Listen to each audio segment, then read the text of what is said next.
गोरखपुर प्रयोगशाला से जो हमारे जनपद द्वारा सैंपल्स भेजे गए थे, उनकी रिपोर्ट्स जो 15 और 16 तारीख के जो सैंपल गए थे 163, उसमें कुल 16 पॉजिटिव आए थे, जिनकी कल चर्चा पहले ही हो चुकी है। ऑलरेडी इसकी सूचना कल मैं दे चुका हूँ। 17 और 18 में जो सैंपल गए थे,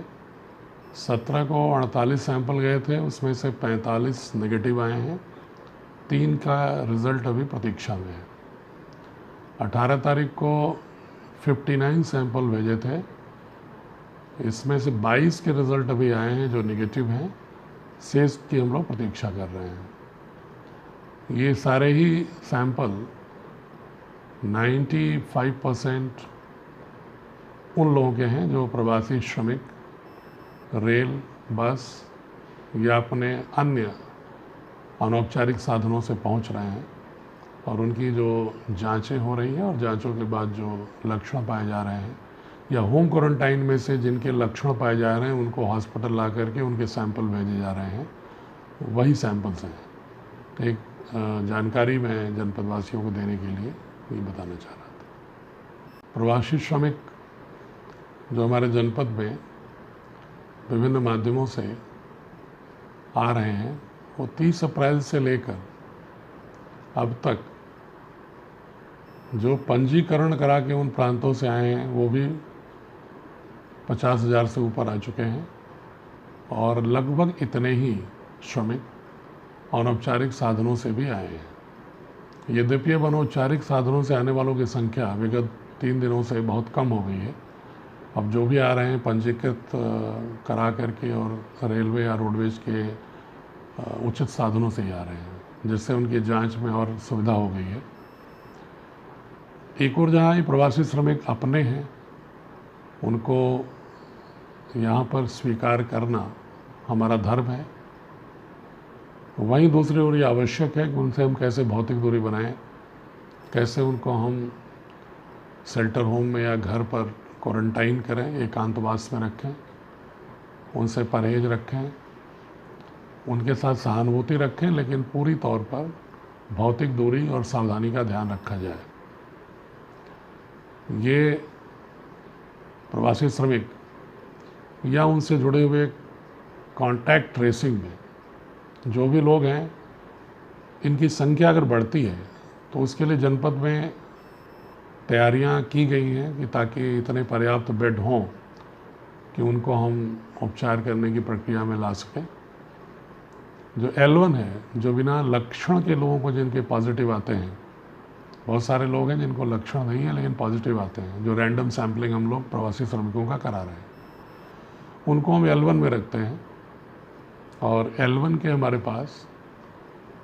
130 बेड हैं कोलूखेर और तरवा में। उसी तरह से शासन के निर्देश पर माननीय मुख्यमंत्री जी ने कहा कि हम कुछ ऐसे स्पेस भी विकसित करें जहां पर जगह हो और टेंट हाउस से हमारे पास बेड हो, और वहां डॉक्टर्स और नर्सेस की व्यवस्था करके बिना लक्षण वाले पॉजिटिव लोगों को अगर ऑब्जर्वेशन में रख कर उपचार किया जा सके तो उसकी व्यवस्था करें। उसके लिए भी हम लोगों ने 650 और L1 समकक्ष की व्यवस्था किया है।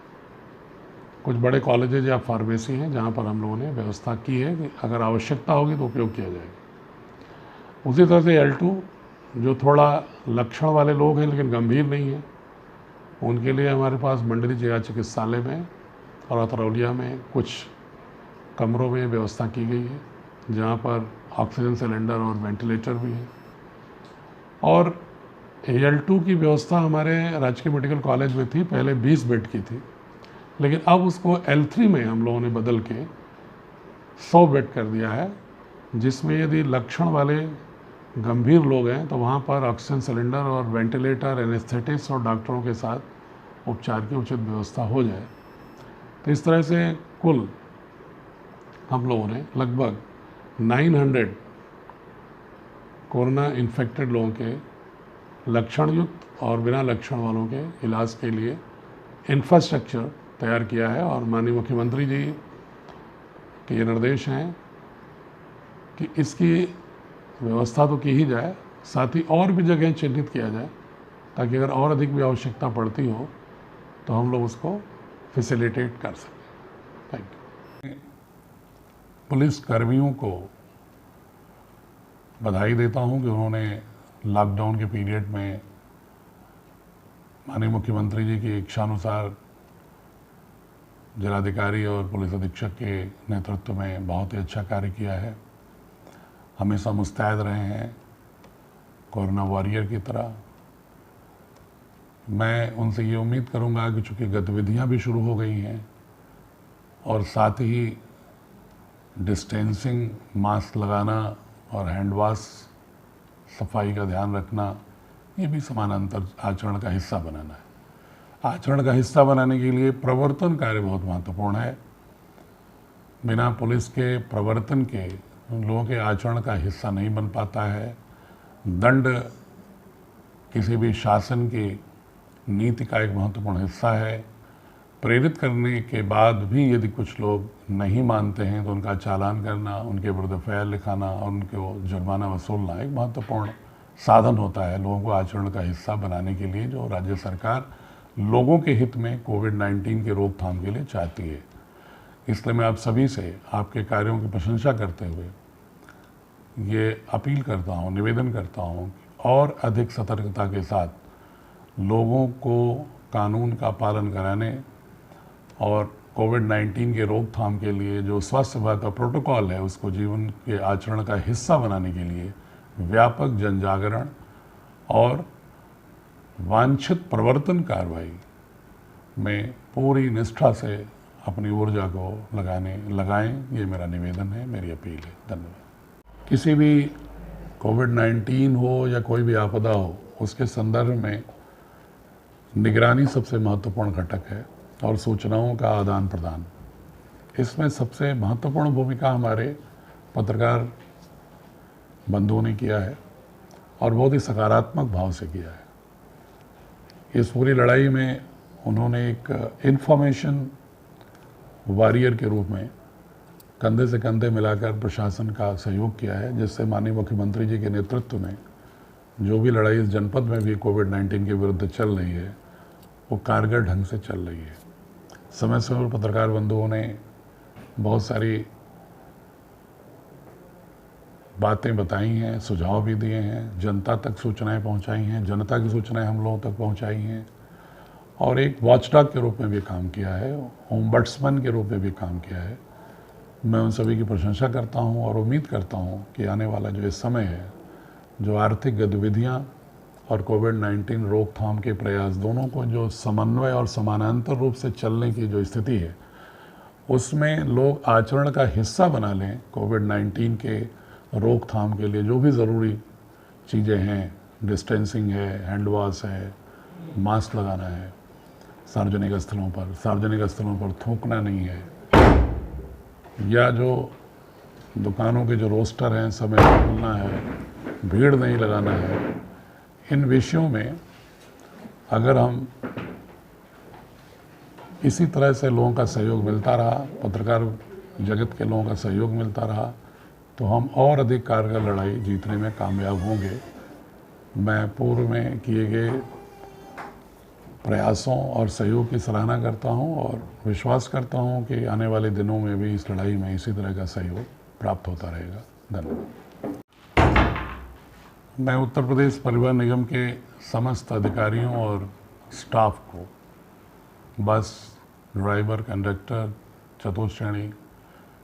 सभी की अब तक के कार्यों में सराहना करता हूं जो भी उनके द्वारा संपादित किए गए हैं। और जो भी प्रवासी श्रमिक आ रहे हैं उनको वांछित स्थलों तक पहुंचाना, शेल्टर होम तक पहुंचाना, उनके घरों तक पहुंचाने में जिस निष्ठा के साथ पूरा स्टाफ परिवहन निगम का लगा हुआ है, बधाई का पात्र है। मैं उनसे अपेक्षा करूंगा कि भविष्य में इसी लगन, इसी विश्वास, इसी निष्ठा के साथ आप कोविड-19 रोकथाम में अपनी ऊर्जा और अपनी निष्ठा के साथ लगे रहेंगे। आप सभी का पुनः अभिवादन करता हूं और अपील करता हूं कि माननीय मुख्यमंत्री जी प्रवासी श्रमिकों को जिस तरह सद्व्यवहार के साथ पहुंचाना चाहते हैं उस महाअभियान में, उस महायज्ञ में इसी प्रकार से अपना सहयोग देते रहे। तो प्रणाम करता हूँ। और उन्होंने बहुत ही एक महत्वपूर्ण भूमिका का निर्वहन किया है कोविड-19 के रोकथाम के संदर्भ में। बहुत बड़ी चुनौती है जो 30 अप्रैल से प्रवासी श्रमिक 1 लाख से ऊपर लगभग अब तक पंजीकृत साधनों से या अनौपचारिक साधनों से गांव में आ चुके हैं। आशा दीदियों को वहां पर होम क्वारंटीन का पोस्टर लगाना, उनको नोटिस देना, उनको समझाना और हर तीसरे दिन उनका स्वास्थ्य परीक्षण करना और अपने MOIC को सूचित करना। ये नियमित अगर विज़िट नहीं करेंगी आशा दीदियाँ तो यह जो हमारे प्रवासी श्रमिक बंधु और बहनें आई हैं, अगर उनका ये नियमित परीक्षण नहीं हुआ और उस पर हम ऑब्जर्वेंस नहीं रखे, हम सर्विलांस नहीं रखे, तो हम कम्युनिटी ट्रांसमिशन इसके कोविड-19 के रोकथाम में सफल नहीं हो पाएंगे। आशा दीदियों की इसमें बहुत ही महत्वपूर्ण भूमिका है। मैं उनकी सराहना करता हूं और ये विश्वास करता हूं कि जैसे अब तक उनका सक्रिय सहयोग मिला है, अपनी सुरक्षा का ध्यान रखते हुए, अपने परिवार के स्वास्थ्य का ध्यान रखते हुए वो पूरे विश्वास के साथ 100% अपना देंगी और प्रवासी श्रमिकों के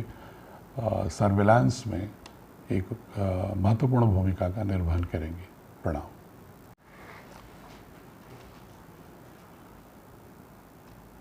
हमारे ग्रामीण स्तर पर जो ग्राम पंचायत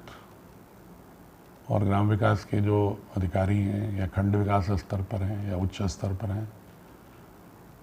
उन्होंने अब तक जो भी सराहनीय कार्य किया है उसकी मैं प्रशंसा करता हूं। वर्तमान में माननीय मुख्यमंत्री जी ने जो हमसे अपेक्षा किया है कि हम एक और जहां उन्हें प्रवासी श्रमिकों का सद्व्यवहार के साथ स्वागत करें, उनको आवश्यकता अनुसार होम क्वारंटाइन या शेल्टर होम में रखें, उनका स्वास्थ्य प्रोटोकॉल के अनुसार जांच कराएं, निगरानी समितियों के माध्यम से उन पर निगाह रखें, नियंत्रण रखें, उनको प्रेरित करें होम क्वारंटाइन के लिए, जांच के लिए। वहीं पर जो गांव स्तर पर आर्थिक गतिविधियां हैं उनको संचालित करने के लिए भी हम तेज़ी से काम करें। हमारे ग्रामीण स्तर के ग्राम विकास और पंचायत राज के जो भी अधिकारी हैं, उन्होंने सफाई कर्मचारियों के माध्यम से सफाई के साथ साथ होम क्वारंटाइन और उनके डेटाबेस तैयार करने के साथ साथ बहुत अच्छे कार्य किए हैं। लेकिन वर्तमान में एक 100% शुद्ध डाटाबेस तैयार करना, अस्थायी राशन कार्ड बनवाना, मनरेगा के जॉब कार्ड होल्डर्स को जॉब देना और जो प्रवासी श्रमिक जॉब कार्ड बनाना चाहते हैं उनका नया जॉब कार्ड बनवाना,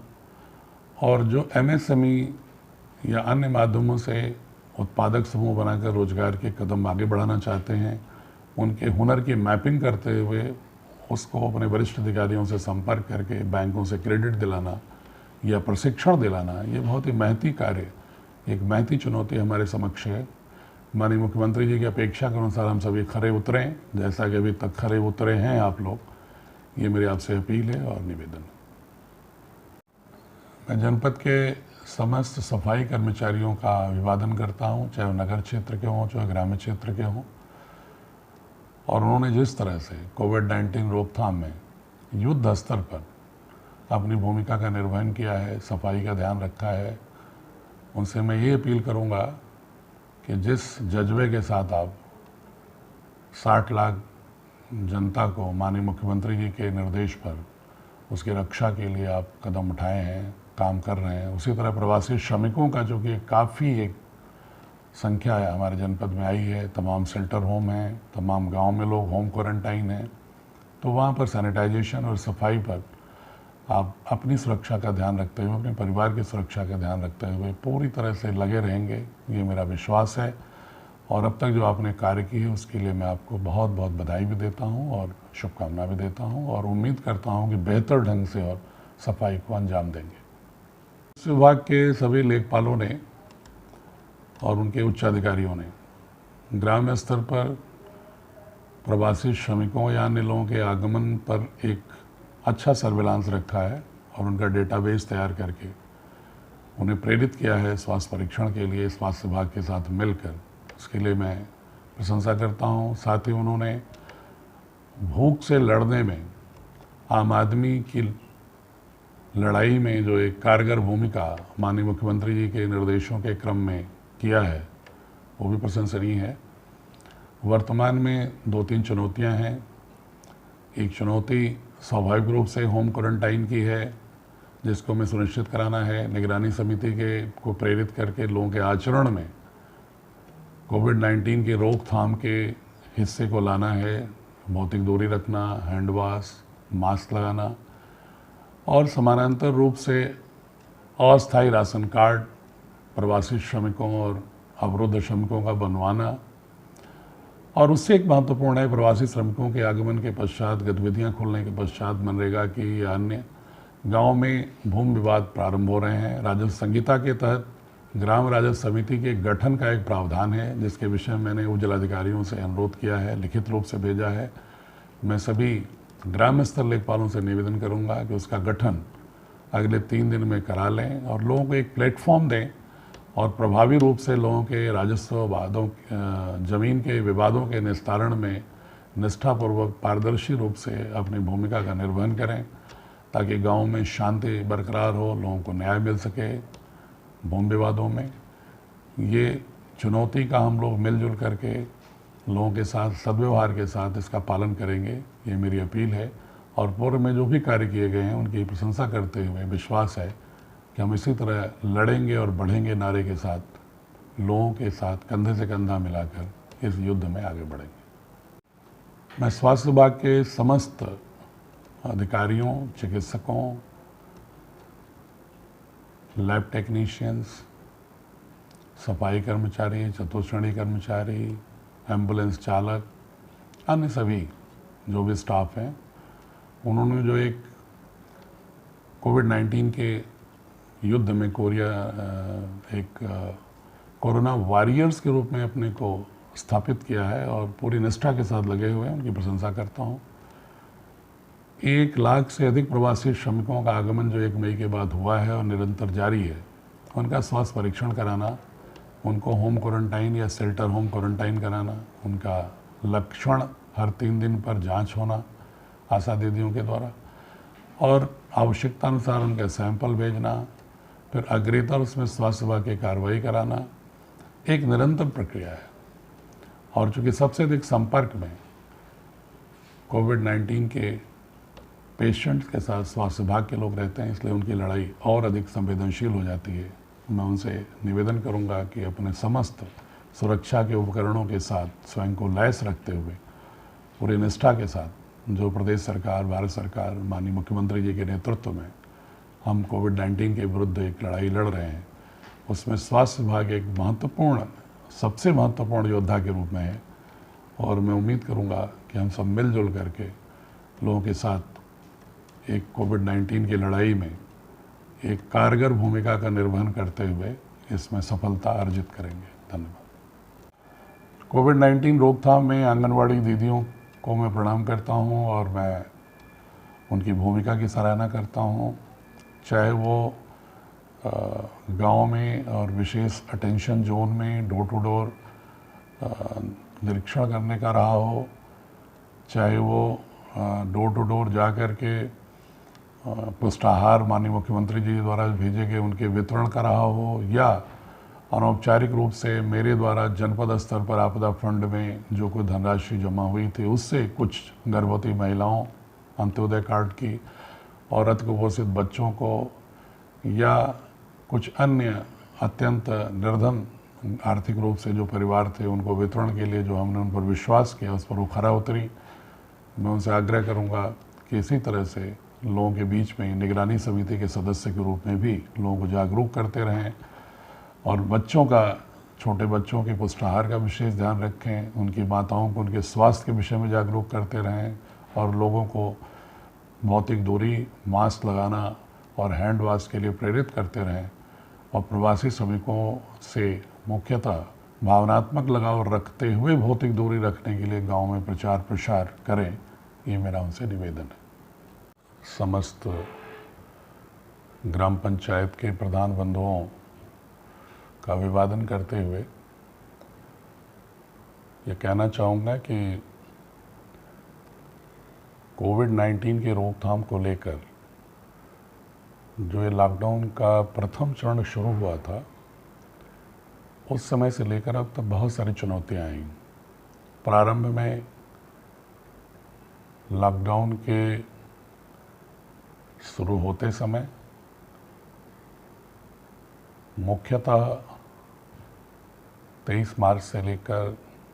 5 अप्रैल के बाद बहुत सारे प्रवासी श्रमिक जनपद में आए और इसके बाद दूसरी एक बहुत बड़ी खेप प्रवासी श्रमिकों की 30 अप्रैल से लेकर आज तक निरंतर जारी है। ग्राम प्रधान बंधुओं से ये उम्मीद की गई थी कि वो प्रत्येक गांव में बाहर से आने वाले लोगों को क्वारंटीन करें और लेखपाल और सेक्रेटरीज के साथ मिलकर माननीय मुख्यमंत्री जी की जो इच्छा थी कि कोई व्यक्ति भूख से परेशान ना हो, सभी का स्वास्थ्य परीक्षण हो और अगर स्वास्थ्य परीक्षण को लक्षण पाया जाए तो उसको हॉस्पिटल में क्वारंटाइन करके उसकी सैंपलिंग हो, ताकि हम सामुदायिक रोकथाम कोविड-19 का ना हो ये सुनिश्चित कर सकें। प्रथम चरण के इन कार्य में प्रधान बंधुओं ने बहुत ही अच्छा सहयोग किया और उन्होंने गांव में सार्वजनिक वितरण प्रणाली में उचित दर विक्रेताओं और नोडल अधिकारी जो उचित दर विक्रेता के स्तर पर लगे थे उनसे मिलकर वितरण प्रक्रिया को भी अच्छे से सुनिश्चित कराया। द्वितीय चरण और चुनौतीपूर्ण है, जो 1 मई से लेकर लगातार जारी है। श्रमिकों का आगमन लगभग पंजीकरण करके वैध साधनों से या सीधे अनौपचारिक साधनों से लोग परेशान होकर ट्रकों से, पैदल, टेम्पो, साइकिल किसी न किसी माध्यम से गांव में पहुंचे हैं। जो लोग पंजीकरण करा के पहुंचे उनकी संख्या भी लगभग 55,000 हो चुकी है और जो अनौपचारिक पहुंचे हैं वो भी लगभग 50,000 पहुंचे हैं। तो लगभग 1 लाख से ऊपर 1 मई के बाद हमारे प्रवासी श्रमिक बंधु आए हैं। वो हमारी माटी के रहने वाले हैं, उनको हमें सम्मान करना होगा, अपनी धरती पर स्वागत करना होगा। लेकिन स्वागत में ये ध्यान रखना होगा कि वो चूँकि ऐसे क्षेत्रों से आ रहे हैं जहाँ पर कि कोविड-19 का संक्रमण रहा है, इसलिए उनसे हमें भौतिक दूरी, स्वच्छता, मास्क लगा के बात करना,